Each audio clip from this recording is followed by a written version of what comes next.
What is going on, Headliner Nation? Jake, Fantasy Headliners. Hopefully everyone's doing well out there today. We're talking about rankings for Week 17, the Fantasy Championship weekend for so many people. We got a quick rundown of our top 24 quarterbacks, our quick and dirty top 30 running backs, and then I'm going to throw it over to Kyle to talk about dem ball catchers. That's right, wide receivers and tight ends in this video as well. Make sure you click down below in the description if you're looking for timestamps for certain positions, but we're not wasting any damn time. We are pumped up. We're heading into championship week and we're going to kick it off right now with our quarterback rankings. Now, just a quick reminder, if you're looking for more detailed information, that can be found in our start sit videos. They're already posted. They're already on the channel. This is just a quick run through of what we have right now. So let's dive in to quarterbacks, and we're kicking off right here. Number one with Patrick Mahomes in a matchup going up against Denver in which he dominated them just a few short weeks ago. How about number two, Josh Allen in a very fun game. Looking forward to Monday Night Football with him going up against Cincinnati, a potential shootout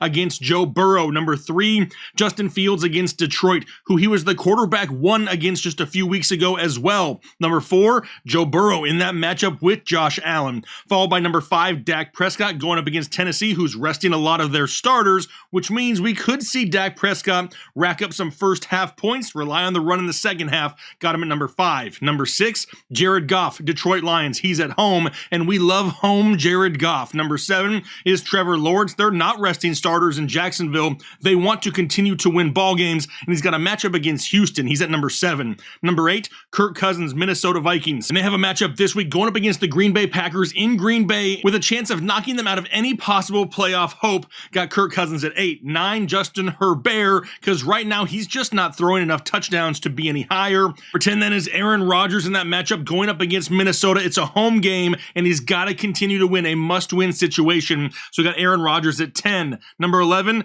Daniel Jones continues to find ways to score fantasy points. It's a win and in scenario for New York. They're at 11. Which will then take us down to number 12, Gardner Minshew, Philadelphia Eagles. Now, with the amount of weapons they have on this offense, the quarterback position is almost plug and play. Got Minshew at 12. 13, Tom Brady in a matchup at home going up against Carolina. A must-win game for the GOAT. Got him at 13. 14, Geno Smith, and I guess what you could say is somewhat of a revenge game going up against his former team, the Jets, with Seattle, another must-win team. Got him at 14. 15, Brock Purdy of the San Francisco 49ers. Why do I not have him higher? He's going against Las Vegas, who's basically thrown up the white flag for the season because they're starting Jarrett Stidham. We could have a game get out of control early. Brock Purdy with a lead could get some late game rest. Number 16, Teddy Bridgewater filling in for the injured Tua Tagovailoa, who has now suffered what looks like his third concussion of the year. We may see Teddy Bridgewater for a few weeks here. Got him at 16. 17, Carson Wentz back under center for the Washington Commandos. He's got a matchup here this week going up against Cleveland at home in Washington. Another must-win situation. Got Carson Wentz at 17.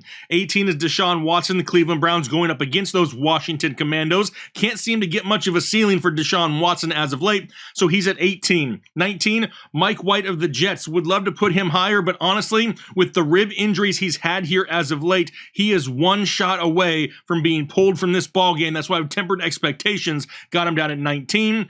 20 is Russell Wilson. Love the matchup. He put up big numbers against Kansas City a few weeks ago, but can we really trust Russell Wilson and this offense in Denver at this crucial point of the season? I really can't, so I got him at 20. 21, Andy Dalton been pretty inconsistent for the most part here this year. Now a difficult matchup going up against Philadelphia. 22, Sam Darnold been playing pretty good, yet to throw an interception in a game he started so far this year, which is great. The ceiling just a little bit lower, so he's at 22. 23 is Mac Jones, New England Patriots. He's got a bunch of banged up wide receivers and options on offense, right? Devontae Parker, Hunter Henry, Jonnu Smith, Damian Harris in the backfield, still not 100%, so Mac Jones at 23. And then 24, Davis Mills of the Houston Texans going up against Jacksonville. I expect Jacksonville to get a lead. Houston going to have to throw the ball. Got Davis Mills at 24. But now let's transition from the quarterbacks to the running back position and take a look at our quick and dirty top 30 running backs here for Week 17. And with the news here, middle of the week with no Derrick Henry, with Josh Jacobs more than likely going to be a little bit limited with Jarrett Stidham under center, it kind of shook up the rankings here a little bit. At number 1, got Saquon Barkley in a must-win game at home in New York, and I love starting players that have something to play for. It's winning in for the Giants, so I got Barkley at number 1. Number 2, Christian McCaffrey, the San Francisco 49ers, followed by number 3, Austin Eckler, who's currently questionable, and there is a chance that he is somewhat limited this week, and he's definitely a name that we're paying close attention to going into the weekend because they've already clinched a playoff spot, have the Chargers. Number 4, holy crap, James Conner of the Arizona Cardinals. A great matchup going up against Atlanta. Colt McCoy under center, expect work on the ground and in the air. Got James Conner at 4. Basically for safety purposes and due to the consistency we've seen from him as of late. Number 5, Dalvin Cook, Minnesota Vikings. He's got that matchup going up against Green Bay. Followed by number 6, Travis Etienne of the Jacksonville Jaguars in a great matchup going up against Houston that just allows points in bunches to running backs on the ground. Number 7 is Ramondre Stevenson coming off of a stinker, but he gets a good matchup here this week going up against the Miami Dolphins. And with all those injured weapons on offense, you have to think that Ramondre sees quite a few touches. Followed by number 8, Alvin Kamara, right now the only show in town with Jarvis Landry on IR, Chris Olave banged up. Followed by number 9, Nick Chubb, who's not 100% healthy, but he's still hovering around 20 touches a week. And in a matchup this week going up against Washington, dropped him down to number 9. Number 10, this is where I have Josh Jacobs. I'm worried about the upside and the scoring opportunities with Jarrett Stidham under center. He may not be able to move the ball down the field, which means we don't see very much Josh Jacobs, especially if they fall behind early. How about number 11? It's Miles Sanders of the Philadelphia Eagles. We have Gardner Minshew under center again, which means maybe a little bit more reliance on the running backs. He had 20 plus touches last week. He can do it again this week. Got him at 11. Number 12, Aaron Jones of the Green Bay Packers, questionable to play, but in a must-win scenario for the Packers, I have to think that Aaron Jones is going to be out there, the big play guy in this offense. Got him at 12. 13, another running back that is banged up as well. It's Kenneth Walker of the Seattle Seahawks. Now, he should play in a must-win situation this weekend, but going against the Jets. Number 14, Zeke Elliott, Dallas Cowboys. He's going up against Tennessee, which is a pretty difficult matchup, but they're resting starters, and we don't know exactly right now the availability of Tony Pollard and whether or not he plays. If Pollard is ruled out, Zeke will climb inside my top 12 right there at running back 9. If Pollard were to play, he may be somewhat limited, and I'll keep Zeke right here at 14. 15, Joe Mixon in that matchup, tough matchup Monday Night Football against Buffalo, followed by 16, Najee Harris of the Pittsburgh Steelers. They're playing the Baltimore Ravens this week. We know the Steelers want to get back to 500. Najee been playing great second half of the season. 17, Jerick McKinnon of the Kansas City Chiefs going up against Denver. McKinnon is a touchdown machine here as of late. My biggest concern about McKinnon is the potential return of Mecole Hardman, and does that limit some of that touchdown opportunity? Because those are the plays that were going to Mecole earlier in the season. 18, this is where I have Tony Pollard, followed by 19, Cam Akers of the Los Angeles Rams. No, I still don't like Cam Akers, but he's dominating some crappy matchups, and he's got another one going up against the Chargers, who are top 10 in points allowed to running backs, so Cam Akers at 19. 20, Leonard Fournette of the Tampa Bay Buccaneers coming off a huge workload. News is coming out that he's dealing with a foot injury, but you know what? It didn't seem to bother him much just last week, and they're still in must-win games. Playoff Lenny sitting at number 20. 21, Brian Robinson. Love this matchup for Brian Robinson here this week of the Washington Commandos. He's got a matchup going up against the Cleveland Browns, who are top 5 in points allowed to opposing running backs, and I do believe that the Washington Commandos need to control time of possession and really run the ball effectively with Brian Robinson. Got him at 21. Followed by number 22, Tyler Algier, who has taken over the backfield of the Atlanta Falcons and looks super confident here as of late. Great matchup for him going up against Arizona. 23, A.J. Dillon. The cold weather has come, and so have the touchdowns for A.J. Dillon, with Aaron Jones not 100%, got Dillon at 23. 24 then, DeAndre Swift, Detroit Lions with a matchup going up against Chicago. A good matchup for them going up against Chicago, and Jamal Williams not 100% himself. This backfield been a mess as of late.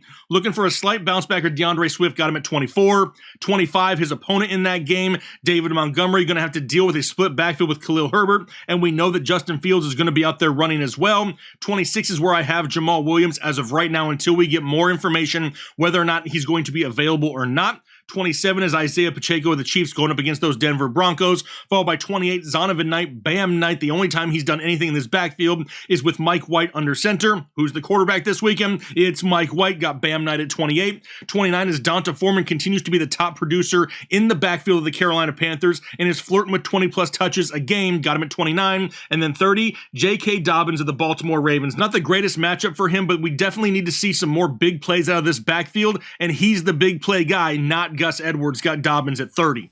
But like I always do, I got my 5 guys on the outside looking in to the quick and dirty top 30. Those 5 running backs right now, Latavius Murray of the Denver Broncos, hoping this game can stay close, because if you need Murray, you need a close ball game. How about James Cook of the Buffalo Bills? Now, in a game that we could see a lot of offense scored, going up against the Cincinnati Bengals, James Cook could be one of those sneaky plays that could take a couple short receptions, get some big yardage, maybe an end zone touch. Got James Cook in there as well. Jeff Wilson Jr. of the Miami Dolphins. Kind of hard to nail the backfield of Miami. Is it Jeff Wilson Jr.? Is it going to be Raheem Mostert? This week I got Jeff Wilson slightly higher.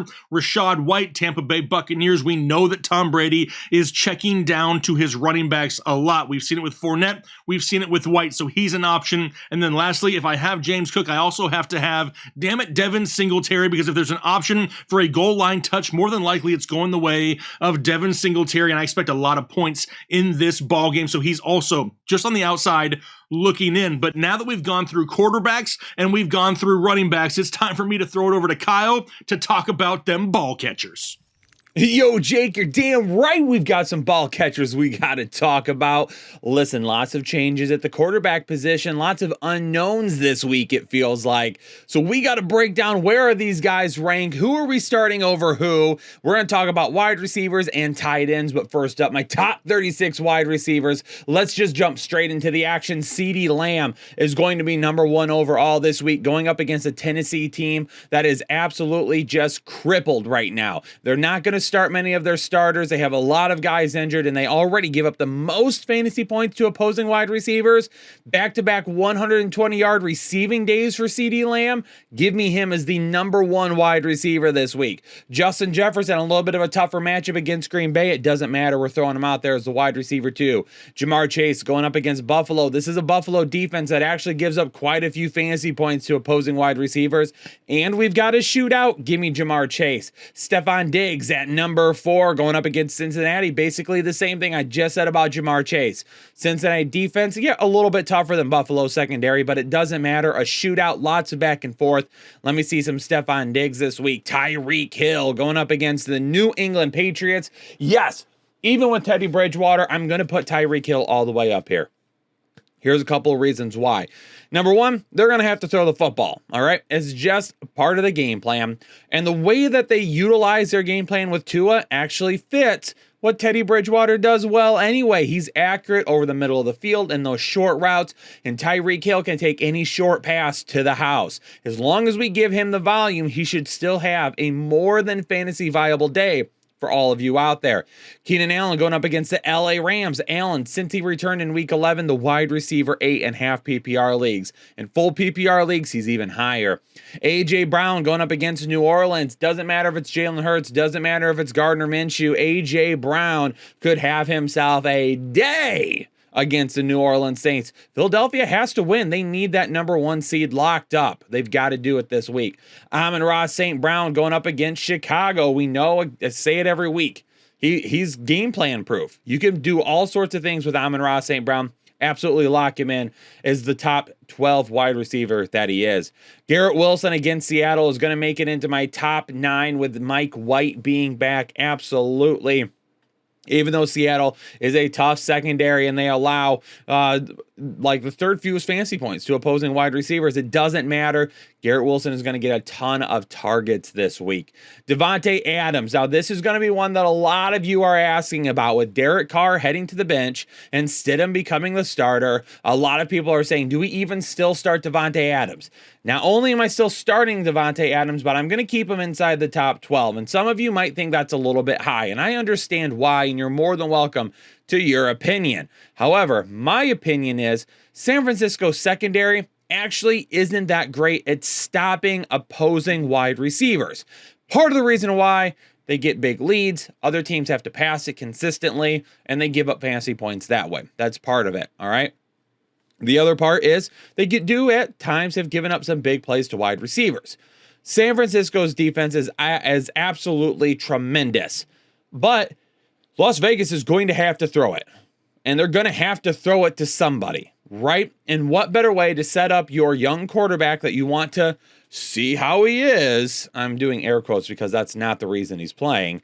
What better way than to get the ball to your best player on the field? Davante Adams had 9 targets last week. It wouldn't surprise me in this game against San Francisco if he were to see double-digit targets this week. All it takes is a couple of big plays from Davante Adams. I think he's going to have the targets. I think he's going to end up being a safe option. Maybe we miss some of that upside, but I think scoring is still an absolute possibility for him this week. They're going to have to throw it, and they have to throw it to somebody. Davante Adams is going to be one of those guys. T. Higgins going up against Buffalo. I mean, I mentioned same reason with Jamar Chase, right? Shootout, throwing it a lot. Buffalo secondary gives up a lot of points still. Jalen Waddle going up against New England. Yep, with Teddy Bridgewater still putting him inside the top 12. There's no reason not to. Again, we saw it last week with Tua in the first half. That short strike over the middle of the field, and then Waddle took it, 70 yards to the house? Please, give me that every single day of the week. Waddle can do the same thing with Teddy Bridgewater. DeAndre Hopkins going up against Atlanta. I'd like to go a little bit higher with him. Colt McCoy is the starter this week, which I think is good. But for me, again, it's just, do we see a little bit more James Conner? Do we get out to a big lead and we're running the football? Those are the type of things. And then maybe not those big plays down the field that Colt McCoy isn't the best at. So we're seeing like a lot of short yardage targets. So maybe we have to have a lot to add up to it, and that big play just isn't there. Terry McLaurin going up against Cleveland. I think he has a high floor, but one thing I want to just keep in mind with everyone, I think he has a high ceiling, but one thing I want everyone to keep in mind is at the beginning of the year when Carson Wentz was the starter, which he is again this week, Terry McLaurin was good, but he was a little up and down. It was inconsistent. It was Jahan Dotson that saw a little bit more consistent targets coming his way. So for Terry McLaurin, I'm going to have him right here because I think this is a really, really good spot considering where his floor and his ceiling might go. Christian Watson going up against Minnesota. Christian Watson has a hip injury. As of this recording, we don't even know if he's going to play, but I am still going to put him right here going up against Minnesota if he is not limited. We have to keep that in mind, and we have to keep an eye on it. Chris Godwin going up against Carolina. The ceiling isn't quite there, but he gets more than enough targets to be a guy.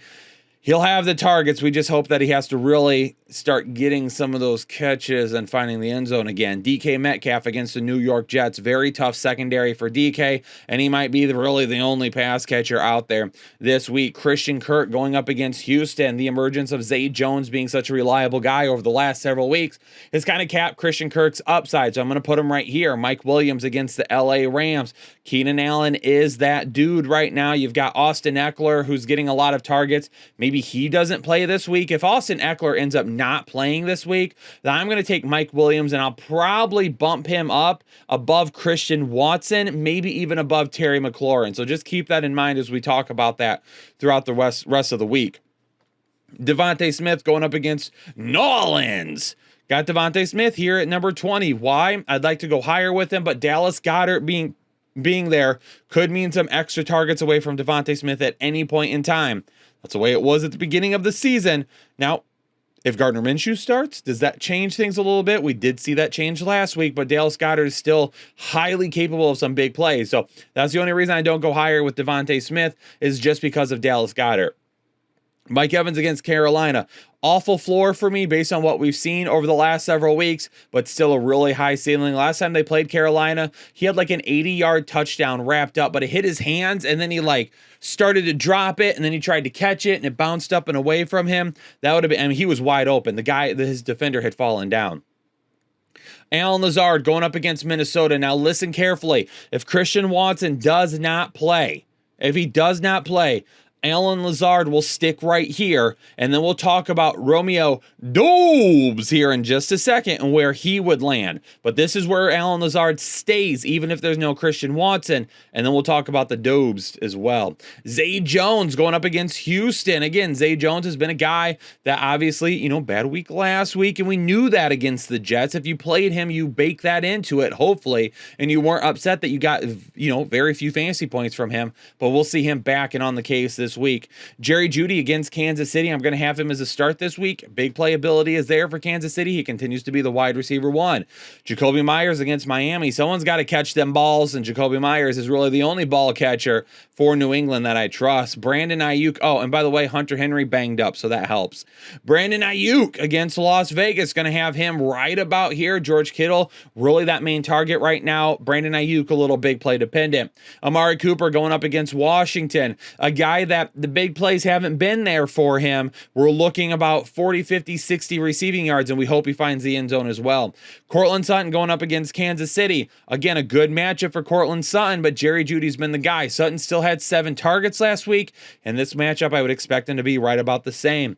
Gabe Davis, very big play dependent, but going up against Cincinnati again in a shootout, we only need that one big play. Drake London against Arizona. He's a guy that really doesn't have much ceiling. Been anywhere between 70 and 90 receiving yards over the last 3 weeks. The receptions are there. He could get you 10 to 15 points, but he doesn't really climb a whole lot higher unless he scores a touchdown. We just haven't seen that. DJ Moore going up against Tampa Bay. They're going to have to throw the football. I don't think they're going to be able to establish the run against Tampa the way that we saw them do it against Detroit, so they're going to have to throw the football. Michael Pittman against the New York Giants doesn't have a high ceiling. He's seeing plenty of targets, but all those targets are resulting in like 7-8 yard catches. The big plays aren't there.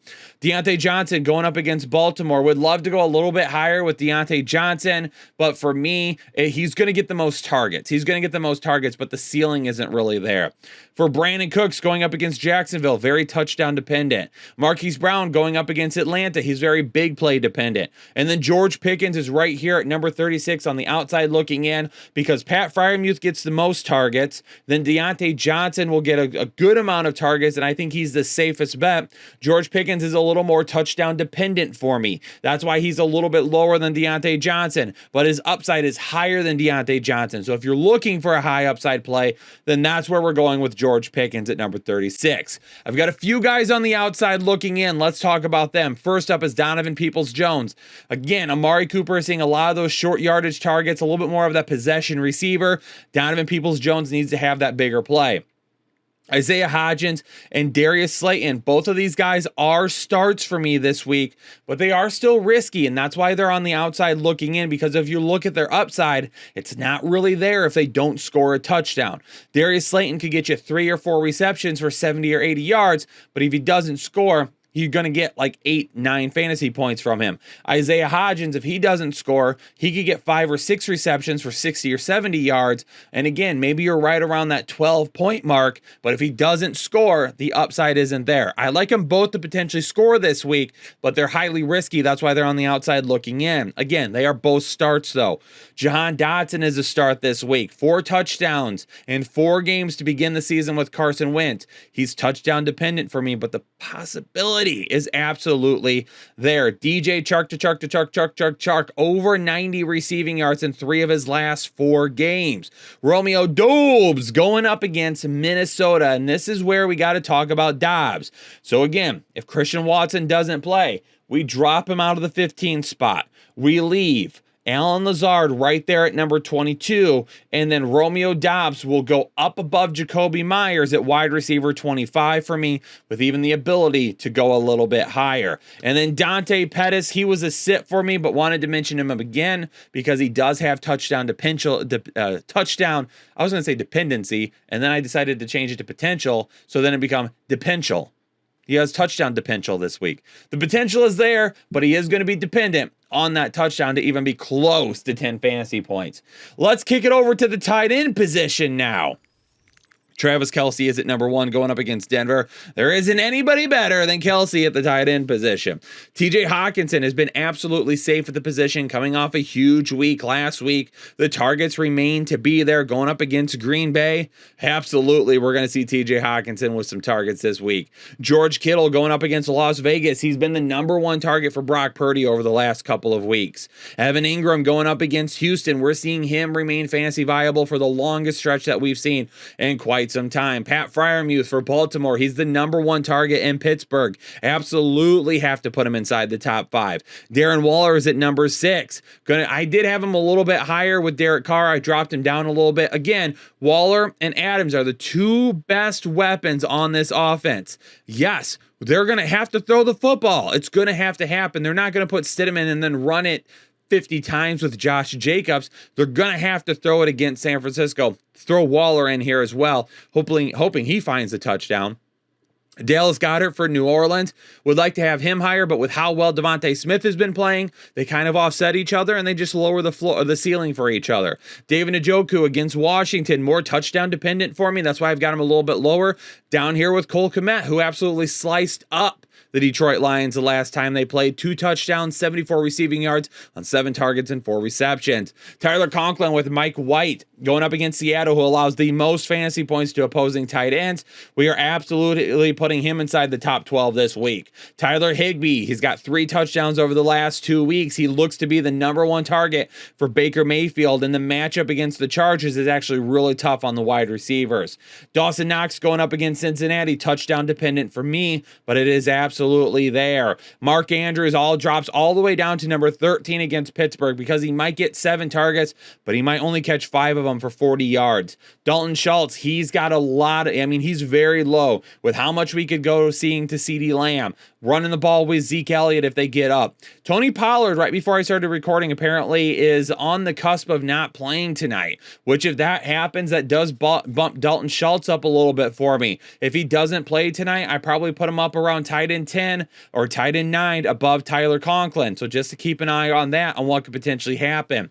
Noah Fant, no Tyler Lockett, no Marquise Goodwin. Keep an eye on that. Plenty of targets could be coming his way.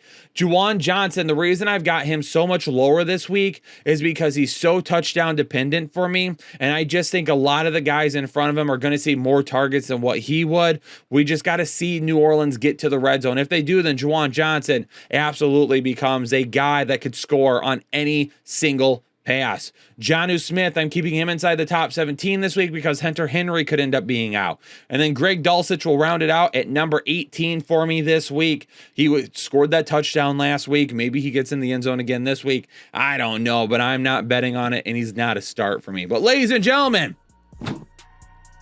there you have it. My rankings are our rankings for week 17, championship week for the 2022 season. Everybody hit the like button. If you're new here, subscribe. And ladies and gentlemen, leave me a comment down below. Let me know how you think your fantasy championships are going to play out this week. I'm going to get out of here though. Stay safe and healthy, and I'll catch you all on the next episode of the Fantasy Headliners.